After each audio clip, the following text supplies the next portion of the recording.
Benissimo. Allora, stasera parliamo di quello che è l'oggi della ricerca in astronomia, le ultimissime ricerche. Come? Passo già alle luci? Sì, va bene. Le ultimissime ricerche, quelle che sono state fatte negli ultimi anni e quelle che sono in corso in questo momento e che verranno portate a termine nei prossimi 5-10 anni. Cominciamo a farci una domanda. Finora, su che cosa è basato lo studio dell'astronomia? Sempre dall'antichità sullo studio della luce.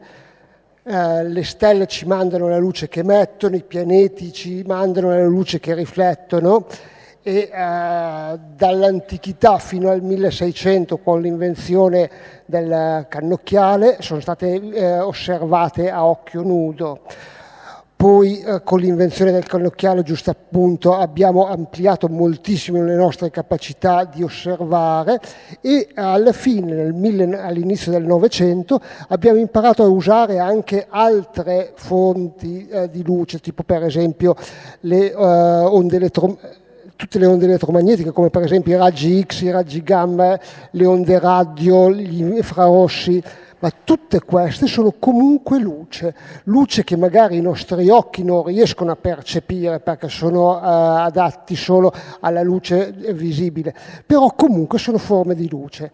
La domanda che ci poniamo ora, la luce in tutte le sue forme è l'unica cosa che ci può dare informazioni sul cosmo oppure ci sono altri canali con cui possiamo indagare? Fino a qualche anno fa avremmo detto no, è solo luce, per quanto diversa da quella a cui siamo abituati. Adesso invece sono nate due nuove forme di astronomia, l'astronomia a onde gravitazionali e l'astronomia a neutrini. Nessuna di queste due è luce, sono cose diverse, in particolare con le onde gravitazionali con cui inizieremo la serata. C'è una data ben precisa di inizio della sua storia, il 15 settembre del 2015, quindi è una cosa veramente recente. Andiamo per ordine. Che cos'è la gravità? La gravità, per usare le parole dello stesso Einstein, è il primo problema di fisica che deve risolvere un bambino quando comincia a camminare. Questo l'ha detto lui ed è vero effettivamente. È quella cosa che ci tira verso il basso ed è anche la cosa che tiene la Luna in orbita attorno alla Terra, tiene la Terra in orbita attorno al Sole. L'hanno studiato, i due più importanti studi sono stati fatti da Galilei e da Newton, e Newton, ha condensato tutto in questa formuletta che è semplicissima, è una cosa veramente banale. Da questa parte ci sono le masse e la loro distribuzione, da questa parte c'è la forza. Con questa semplicissima formula abbiamo mandato l'uomo sulla Luna, abbiamo mandato la sonda New Horizons su Plutone, progettiamo ponti aerei e quant'altro. È una cosa fantastica. Solo che c'era un problema. Il problema è che Newton dice come questa forza agisce, ma non dice il perché. Per lui era una forza misteriosa che agiva a distanza, a velocità infinita, però l'azione a distanza era una cosa che non piaceva, perché non c'era nessun motivo per cui questa forza doveva agire sui corpi dotati di massa. A risolvere il problema è stato ovviamente Einstein. Einstein ci mette 10 anni a risolvere questo problema. Tra l'altro non lo fa da solo perché chiede aiuto ai più grandi matematici dell'epoca, principalmente Marcel Grossmann, che essendo come lui austriaco era suo amico, e lui lo indirizza a Padova, dove c'erano due grandi matematici, Ricci Curbastro e Giuseppe Levi Civita.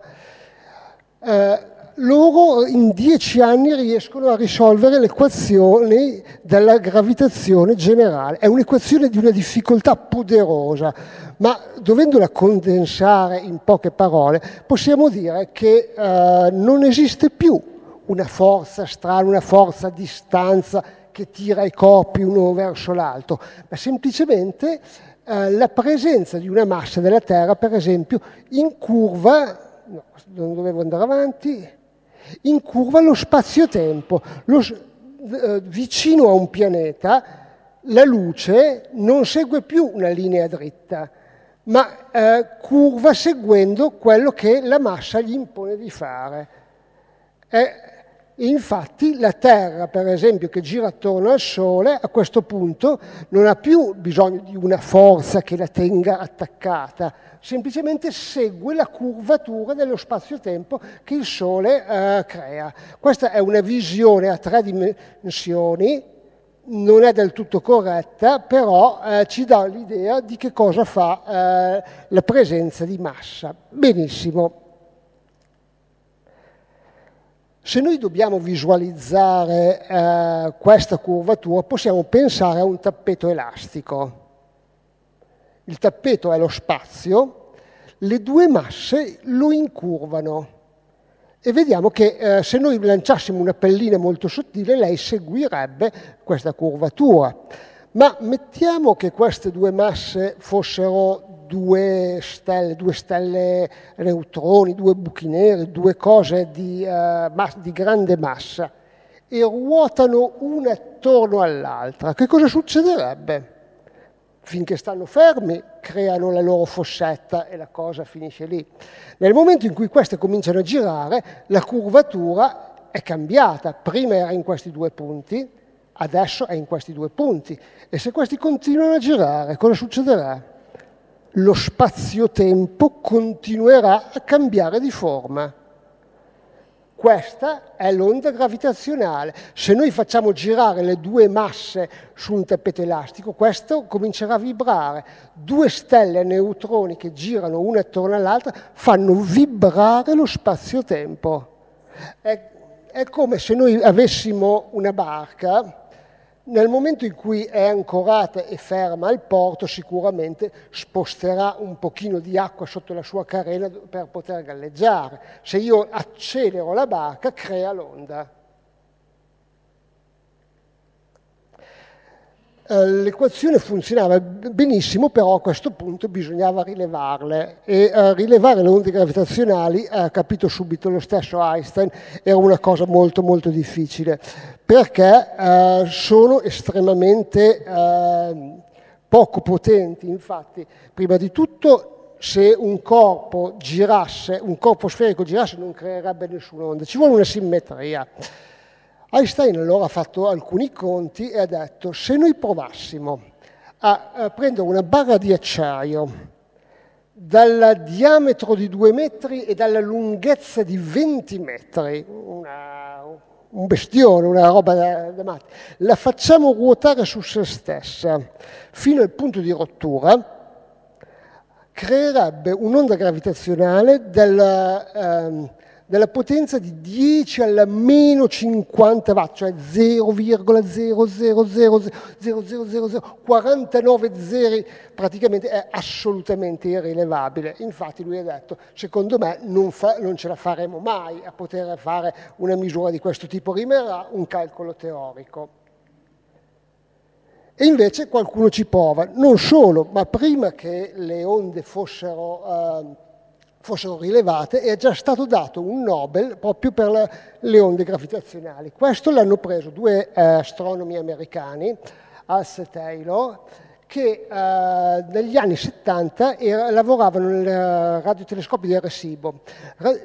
Arecibo è un radiotelescopio a Porto Rico, è quello più grande del mondo, ha un diametro di 300 metri, è pazzesco veramente, non si muove, è adagiato sulla foresta tropicale perché è troppo pesante, sarebbe troppo pesante per poterlo orientare. Con questo loro studiavano le pulsar che erano appena state scoperte. Le pulsar che cosa sono? Sono delle stelle a neutroni, cioè delle stelle di grande massa che una volta finita la loro vita esplodono in supernova, si contraggono fino a delle dimensioni estremamente piccole, nel senso di alcuni chilometri, per cui pensate tutta la massa della Terra concentrata in un diametro di una decina di chilometri, e di conseguenza loro riescono a ruotare su se stesse con una velocità elevatissima, tipo 50 volte al secondo, e nel momento in cui sono anche cariche magneticamente emettono un fascio di radiazione, un segnale luminoso che, se indirizzato verso la Terra, viene percepito per esempio con i radiotelescopi, e viene percepito con una frequenza ben precisa, per esempio 50 battiti al secondo. Bene, loro stavano studiando proprio questo, e studiandolo però si sono accorti di una cosa molto particolare. Questi battiti, che sono estremamente precisi, fino a pochi anni fa era l'orologio più preciso che esisteva. Adesso i moderni orologi a fontana di cesio sono diventati più precisi, ma prima era la cosa più precisa che c'era. Questo però cambiava di frequenza. Ogni 7 ore leggermente diminuiva, poi aumentava, diminuiva, poi aumentava. Hanno capito subito che si chiamava, che era un caso tipo effetto Doppler. L'effetto Doppler è quell'effetto che hanno per esempio il suono di un'ambulanza: quando si avvicina è più acuto, quando si allontana è più grave. L'abbiamo sentito tutti, il fischio di un treno, nel momento in cui viene verso di noi lo sentiamo in un modo più acuto. Questo funziona anche con la luce, giusto? Cosa vuol dire che lui continuava ad aumentare, diminuire, che stava girando attorno a qualche cos'altro? A volte si allontanava, si avvicinava, si allontanava, si avvicinava. Ogni 7 ore e mezzo. Quest'altra cosa era un'altra stella a neutroni, che non si poteva vedere, perché questa non emetteva luce nella direzione della Terra, però è stato il primo sistema doppio di stelle a neutroni scoperto. Già questa era una scoperta da premio Nobel. Ma la cosa più interessante è che loro ovviamente sono andati avanti a studiarlo per 10 anni e hanno scoperto che il periodo di rotazione diminuiva perché? Perché ruotando una attorno all'altra emettevano energia, emettevano onde gravitazionali, esattamente nella misura predetta dalle equazioni di Einstein. Quindi non le hanno rilevate, però ne hanno trovato la perdita. Questo le ha portato il premio Nobel nel 1997. Questi due stelle a neutroni probabilmente tra 300 milioni di anni collasseranno una sopra l'altra, perché continuano ad avvicinarsi, e vedremo tra un po' che razza di botto danno. A provarci a rilevarle invece per primo è stato Joseph Taylor.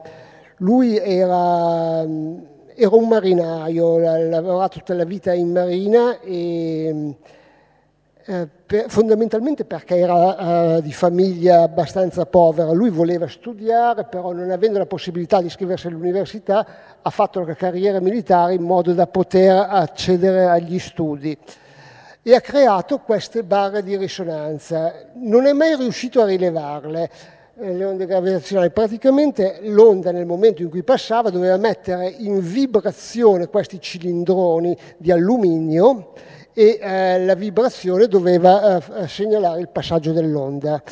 Non c'è mai riuscito, ma adesso sappiamo anche che erano troppo poco precisi per rilevarli. Dovevano essere circa 100 volte più precisi, forse ci saremmo riusciti. Come possiamo fare a rilevarle? Allora, chiediamoci innanzitutto come è fatta un'onda gravitazionale. Cioè, se noi pensiamo a una onda di diverso tipo, per esempio l'onda del mare, è un alzarsi e abbassarsi del livello dell'acqua. Un'onda acustica è un comprimersi e rarefarsi dell'aria. Un'onda gravitazionale è un pochino diversa. Lavora su 2 dimensioni. Se noi prendiamo per esempio un tubo e lo facciamo attraversare da un'onda gravitazionale, questo lo distorgerebbe prima in una direzione e poi nell'altra. Ho fatto un esempio molto natalizio in cui il nostro Babbo Natale è attraversato da un'onda. Cosa succede? Nella prima slide in alto è alla dimensione normale. Passa l'onda gravitazionale, prima lo distorce in un senso, poi lo distorce nell'altro e poi ritorna normale. Ora, come facciamo a rilevarlo? Uno dice, beh, è facile, prendo un metro da sarto, misuro il mio Babbo Natale, se è diventato più largo o più alto, trac, è passata l'onda. Questo però non si può fare. Non si può fare perché ovviamente tutto viene distorto, per cui se si allarga il petto di Babbo Natale, anche il metro con cui io lo misuro si allunga e di conseguenza non troverò nessuna variazione di lunghezza. Devo trovare un modo di misurare contemporaneamente altezza e larghezza, ma con un solo metro, non con due. Bello, eh? Come possiamo fare? La soluzione l'ha trovata Rainer Weiss, che era un fisico tedesco naturalizzato americano. Lui ha utilizzato l'interferometro di Michelson, che era un apparecchio che era stato pensato per studiare tutt'altro, che è un rivelatore a luce. C'è un laser che emette luce, uno specchio la divide in due, una direzione va verso un altro specchio e una direzione verso questo. Ritornano indietro, si ricombinano la luce.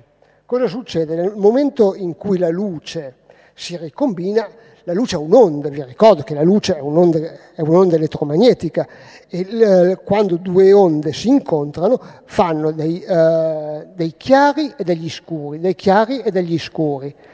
Nel momento in cui passa un'onda e una delle due dimensioni cambia, la posizione dei chiari e degli scuri sullo schermo cambierà e possiamo rilevare l'onda. Solo che rilevare l'onda è difficilissimo perché è estremamente piccola. Questa era la difficoltà che aveva trovato Weber quando aveva cercato di utilizzare i cilindri a risonanza. Erano troppo poco sensibili perché io devo misurare delle cose che hanno una lunghezza di 10 alla meno 18 metri. Cosa vuol dire? Perché facciamo un esempio, perché è inutile che dica dei numeri così. Allora, le nostre unità di misura della lunghezza è il metro, tutti sappiamo che cosa sia un metro. Per arrivare a 10 alla meno 18 prendo il mio metro e lo divido 10.000 volte.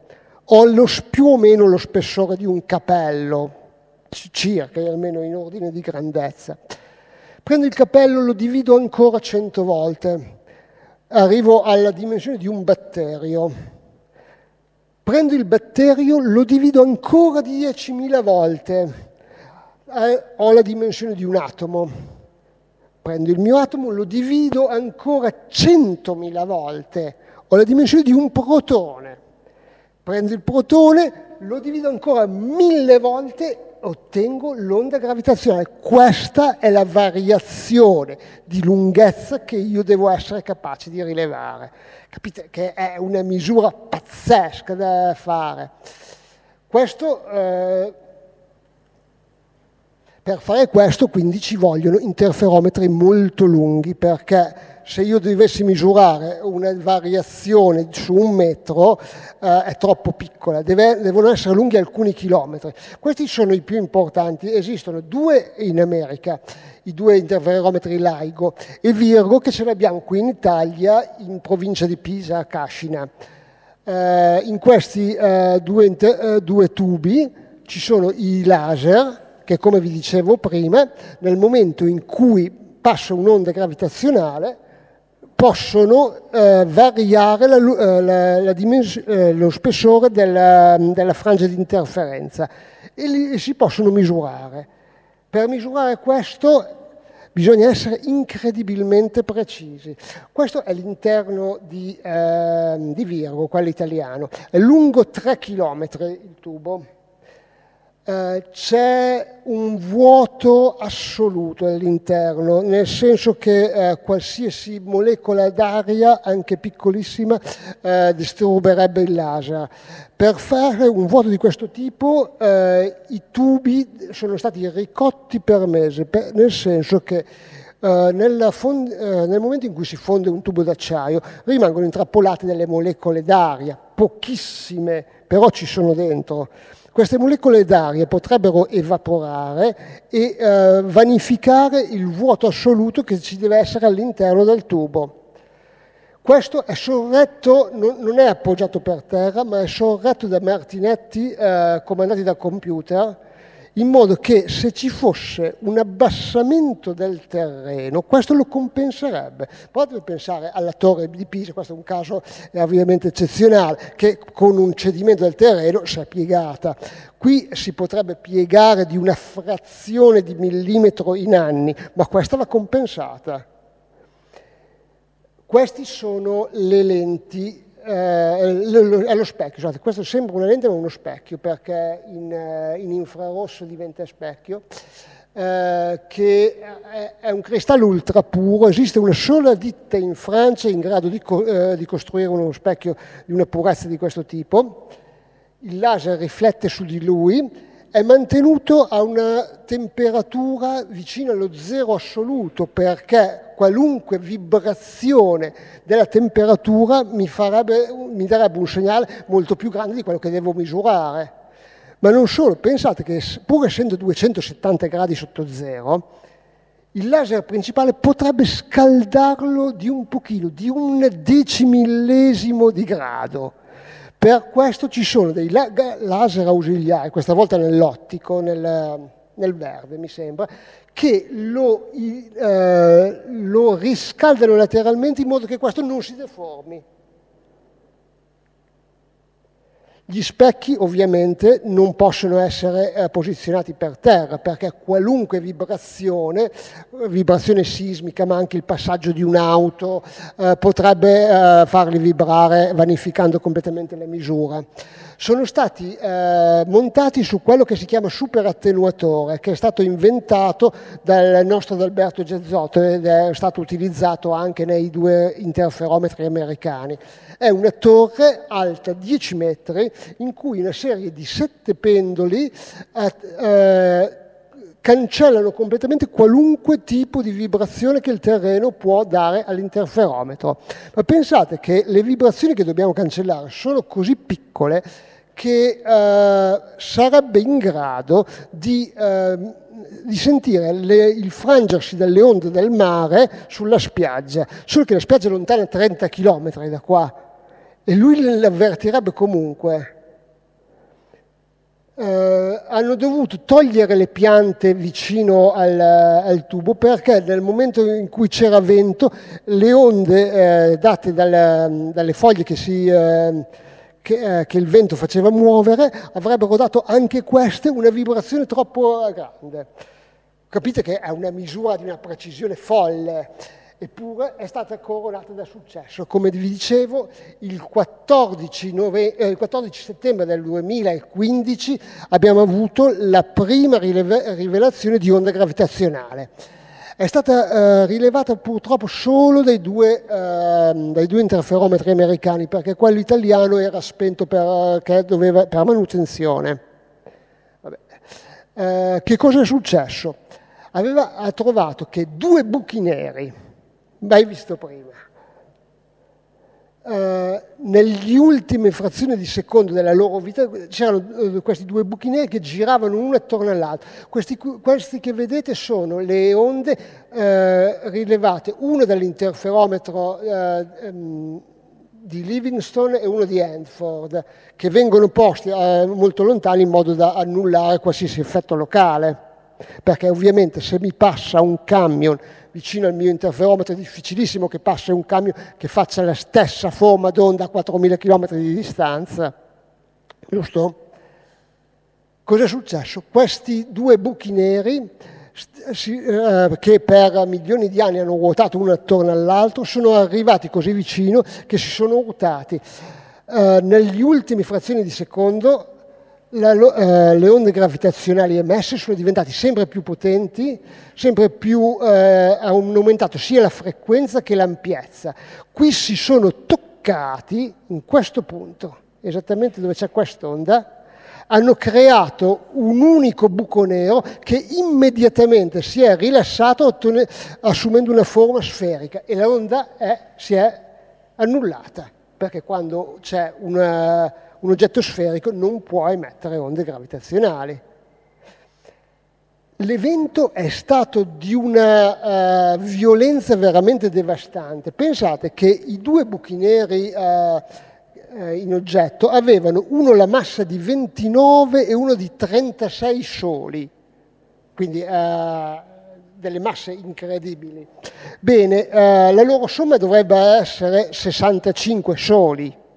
In realtà è stato solamente di 62, perché la massa di 3 volte il Sole è stata emessa solo in onde gravitazionali, solo in modifica dello spazio-tempo. È un'energia che io non riesco a figurarmi, perché è pazzesca veramente. Queste sono le altre... ecco, dovevo dirvi un'altra cosa. Oltretutto questo è stato rilevato poche ore prima che l'osservatorio entrasse in funzione piena, perché circa nel mese prima di una presa dati esiste quello che si chiama fase ingegneristica. Cosa vuol dire? Che tutti i tecnici possono comunque ancora fare delle regolazioni, vedere le misure di fondo, non solo, ma ci sono i dirigenti dell'osservatorio che possono mettere dentro dei segnali falsi per vedere se il personale abbocca. Quindi eravamo ancora in questa fase, solo poche ore dopo saremmo entrati completamente in presa dati e quindi c'è stato un attimino di sbigottimento, però il segnale poi è stato confermato come vero del primo segnale gravitazionale che abbiamo rilevato. Questi sono gli altri, adesso li saltiamo velocemente. Quello più bello però è stato sicuramente questo qui, questo è fantastico, il segnale del 17 ottobre del 2017. Qui avevamo tutti e tre gli osservatori in funzione, anche quello italiano, e tutti e tre hanno rilevato l'onda gravitazionale. Questa però, a dispetto dell'altra, non era fatta da due buchi neri, ma dalla coescenza di due stelle a neutroni.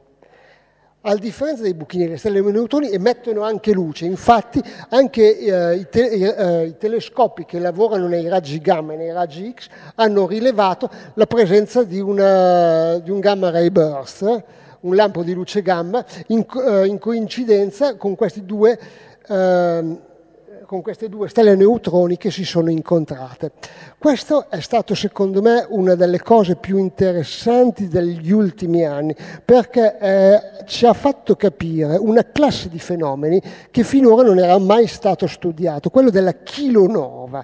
La kilonova è una cosa che abbiamo capito da pochissimo che esiste, perché la supernova è la fine di una stella di grande massa che esplode. E noi abbiamo sempre saputo che tutti gli elementi chimici più pesanti del ferro erano stati creati dall'esplosione di supernove. Di supernove, per intendere, ci sono anche poche, ci sono circa 4-5 per millennio. Bene, abbiamo scoperto che esiste un altro meccanismo molto più efficiente per creare elementi pesanti. Nella coalescenza di due stelle a neutroni, questi avevano una massa totale di circa 2,8 masse solari, c'è una creazione di elementi pesanti enorme. Pensate che è stato creato qualcosa come 16.000 volte la massa della Terra di elementi pesanti e 10 volte la massa della Terra solamente in oro e platino. E di queste ce n'è una ogni 20 minuti. Quindi è una cosa che fino a 2-3 anni fa non sapevamo neanche che esistesse. Adesso stiamo cominciando a capire di che cosa siamo fatti noi. Io sono estremamente affascinato da questo. Per studiare queste cose però dovremmo studiarle anche prima che vadano a nuotare uno contro l'altro. Per fare questo quindi ci vogliono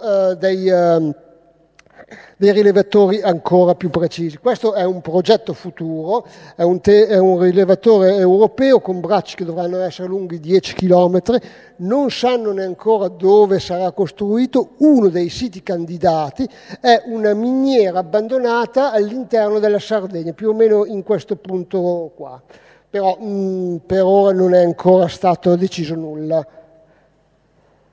Un altro interferometro ancora più ambizioso è l'ELISA, che è un interferometro spaziale con bracci che saranno lunghi 5 milioni di chilometri, ma questo è ancora a venire. Cosa possiamo studiare con cose del genere?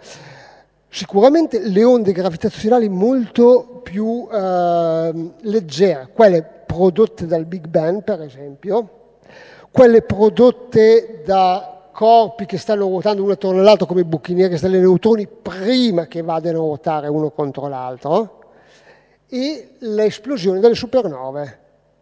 Però per l'esplosione delle supernove un metodo migliore è il neutrino. Con questo entriamo nella seconda parte della serata.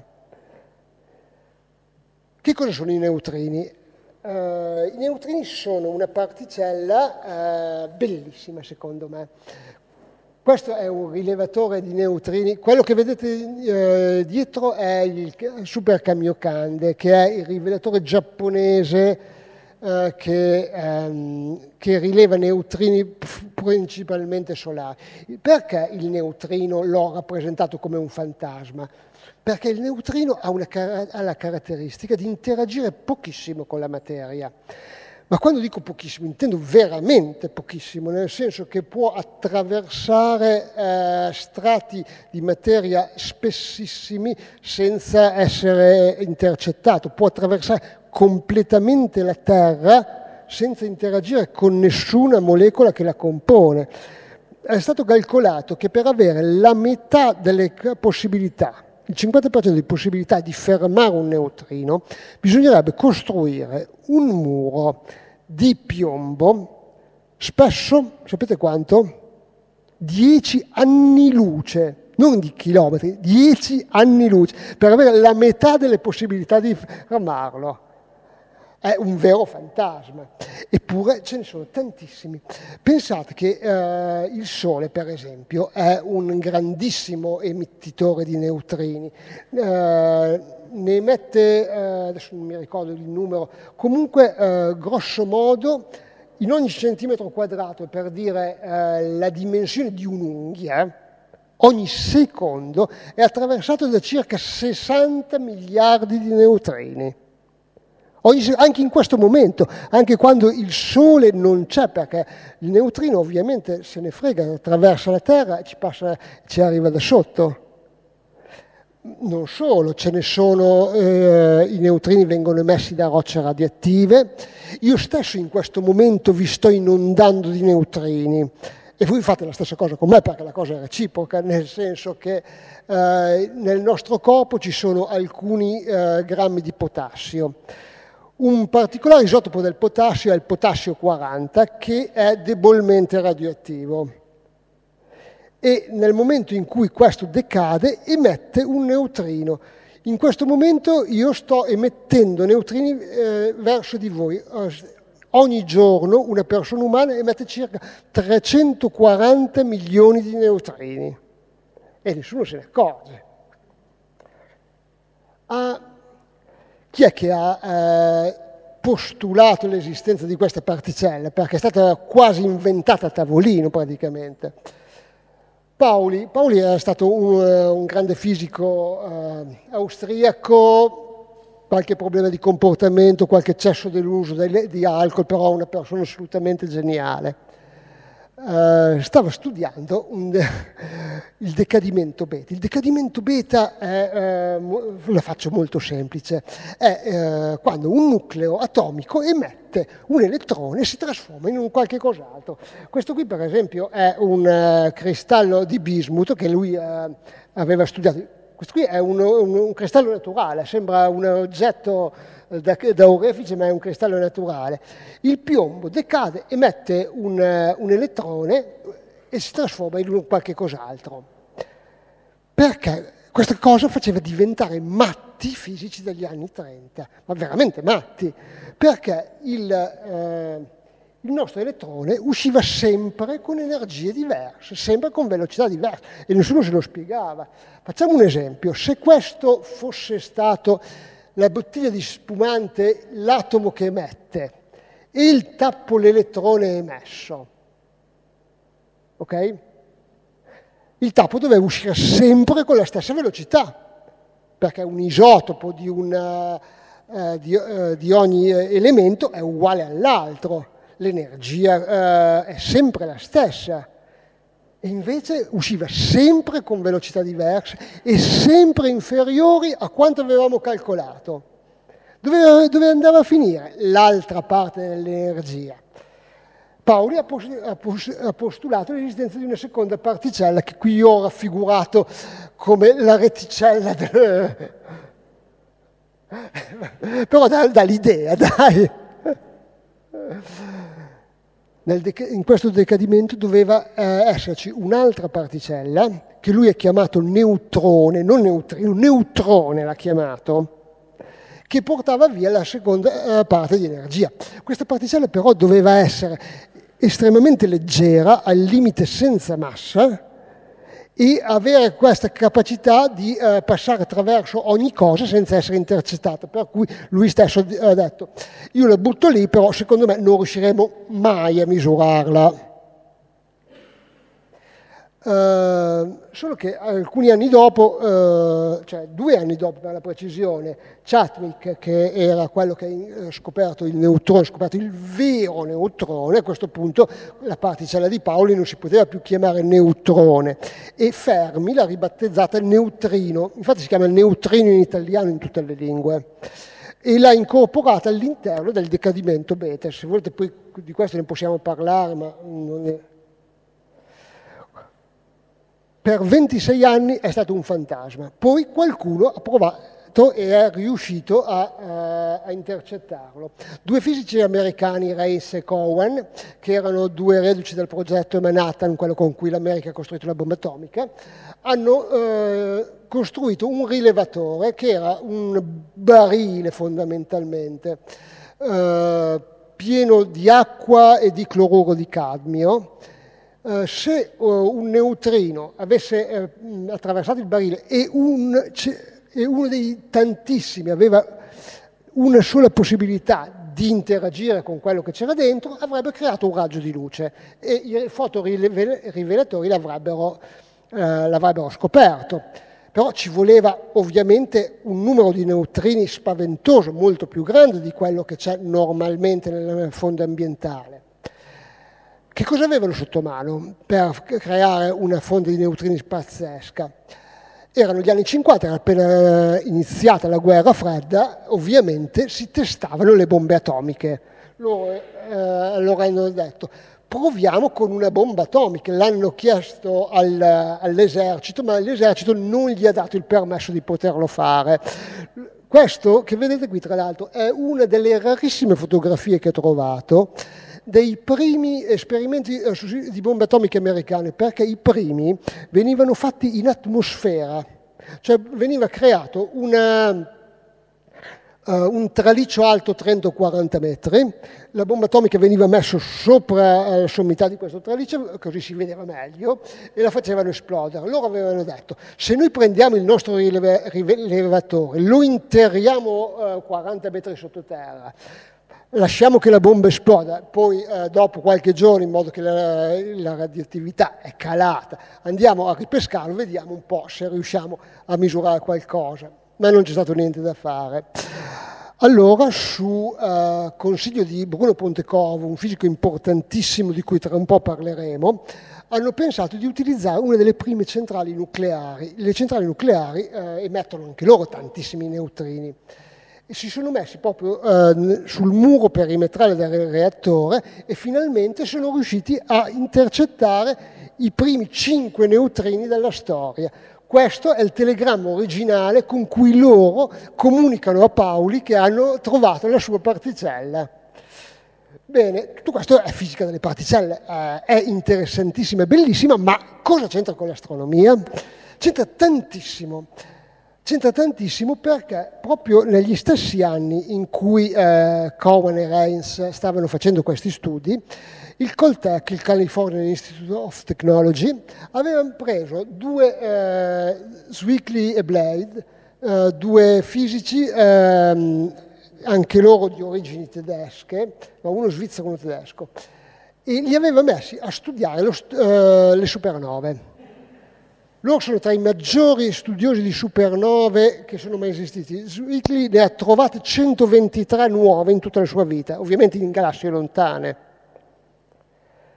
I loro studi teorici sono bellissimi. Pensate che nell'esplosione di una supernova, una stella che ha una luminosità normale, in pochi secondi diventa luminosa come tutta la galassia che la ospita. È un'esplosione di una potenza pazzesca.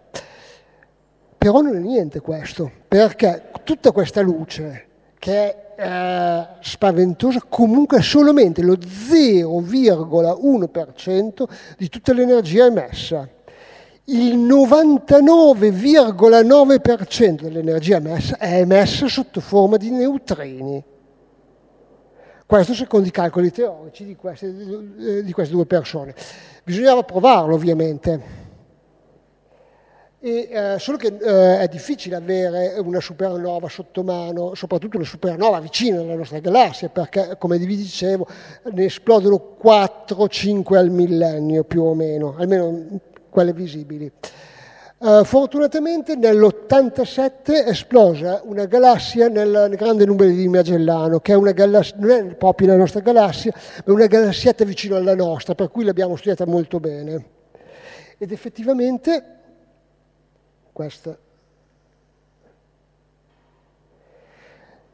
i rilevatori che avevamo costruito per i neutrini hanno rilevato esattamente lo stesso numero di neutrini che ci si aspettava. Questo è il rilevatore giapponese Super Kamiokande, questo è l'interno e questa qui la sezione.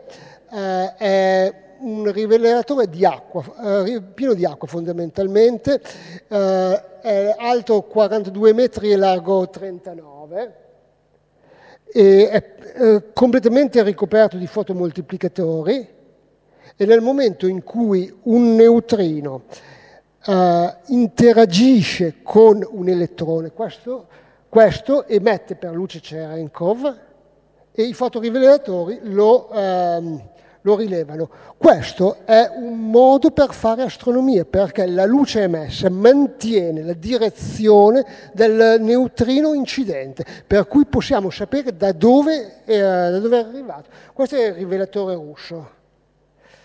Ora, naturalmente, ci stiamo dentro bene. Naturalmente, come vi dicevo prima, i neutrini che ci traversano per la maggior parte sono i neutrini solari. I neutrini solari però erano difficili da rilevare, molto più difficili, perché un neutrino si rivela più facilmente se è più energetico. Quello solare è leggermente meno energetico del neutrino da supernova. A provarci sono stati due fisici, Buckle e Davis. Buckle è il teorico e Davis è lo sperimentale, che hanno creato un esperimento, anche questo molto simile a quello giapponese, solo che per quanto riguarda il Sole hanno scoperto che arrivavano circa 1/3 dei neutrini che ci si aspettava. E lì ci sono stati litigi perché ovviamente il teorico diceva allo sperimentale: tu non sei capace di fare un apparato decente. Lo sperimentale diceva: no, tu hai sbagliato i calcoli, i neutrini sono sicuramente in un numero diverso. Avevano ragione tutte e due perché il neutrino ha una brutta abitudine, quella di cambiare pelle nel momento in cui si propaga nello spazio. Infatti, e proprio qui vediamo Pontecorvo, la persona che avevo citato prima. Pontecorvo è un fisico importantissimo, guardate, è poco più che una battuta, però l'importanza di un fisico si misura dai gadget che costruiscono su di lui, per esempio le magliette con Einstein. Questa è una cover di telefonini con la faccia da Pontecorvo e viene venduta negli Stati Uniti, lui lavorava in Russia. Cosa succede? Il neutrino, nel momento in cui interagisce con un elettrone, è un neutrino dell'elettrone. Ma abbiamo già scoperto che esistono altri tipi di elettroni più pesanti, che si chiamano il muone e il tauone, che sono particelle molto più pesanti e instabili. Questi hanno anche loro il loro neutrino. E un neutrino di un tipo, nel momento in cui si propaga, oscilla. A volte viene rilevato come elettronico, a volte come muonico, a volte come tauonico. Ne abbiamo rilevati un terzo semplicemente perché gli altri cambiavano di tipo. Quello che vedete qua, questa fotografia, è una fotografia del centro del Sole, fatta con i neutrini. Non è dall'esterno, è il centro del Sole fotografato con i neutrini da Super Kamiokande. Ora, con quello che abbiamo visto, ovviamente hanno scoperto che i neutrini sparivano, cambiavano, però per avere la prova definitiva bisognava anche vederli riapparire con l'altro sapore, si chiama. L'esperimento che l'ha provato è Opera, quello del tristissimo tunnel Gelmini. Probabilmente ve lo ricorderete che non esiste ovviamente il tunnel da Ginevra al Gran Sasso. A Ginevra venivano accelerati dei neutrini solamente di un tipo, il tipo mu, quello intermedio, quello un pochino più pesante. Venivano sparati attraverso la Terra. Loro non sentono la Terra perché per loro ci passano senza nessun problema. Arrivavano dai laboratori del Gran Sasso dove c'era un apparato apposta che poteva rivelarli ed è riuscito a rilevare i neutrini di un tipo diverso da quelli sparati, per cui abbiamo trovato i neutrini in apparizione. Questo potrei anche saltarla. No, ve la dico perché è troppo importante. Questi due energumeni che si stanno sfidando a braccio di ferro sono Majorana e Dirac. In realtà queste due persone non si sarebbero mai sfidate perché erano tra le persone più timide che esistevano, ma veramente avevano dei problemi di comportamento, si nascondevano, camminavano rasente ai muri per il timore di dover salutare qualcuno. Comunque, secondo l'ipotesi di Dirac, il neutrino e l'antineutrino sono due particelle diverse. Secondo l'ipotesi di Majorana, neutrino e antineutrino sono la stessa particella, che può comportarsi a volte in un modo, a volte nell'altro. Questo sarebbe incredibilmente interessante per quanto riguarda proprio la cosmologia, perché, come noi sappiamo, dal Big Bang sono nate lo stesso numero di particelle e di antiparticelle. Quindi avrebbero dovuto nei secondi successivi distruggersi l'un l'altro e l'universo doveva essere solamente fatto di luce. In realtà noi esistiamo, siamo solidi, siamo fatti di qualcosa. Quindi vuol dire che la materia ha sopravvanzato l'antimateria. Uno dei meccanismi più candidati a spiegare questo è proprio il meccanismo di Majorana, perché se il neutrino avesse la capacità di interagire con una percentuale diversa di materia rispetto all'antimateria, spiegheremo il fatto che noi siamo qua in questo momento, e sarebbe una delle domande più belle a cui dare risposta. Per spiegare questo stiamo facendo un esperimento, l'abbiamo cominciato 2 anni fa a costruire, è l'esperimento Cuore, sempre fatto nel laboratorio nazionale del Gran Sasso, e stiamo cercando un evento incredibilmente raro, probabilmente l'evento più raro che esiste nella storia della fisica, il doppio del cadimento beta senza emissione di neutrini. Cosa vuol dire? Che un neutrino viene emesso da un atomo, all'interno dello stesso atomo cambia da neutrino ad antineutrino ed emette 2 elettroni. Se trovassimo questo sapremmo perché l'universo è fatto così.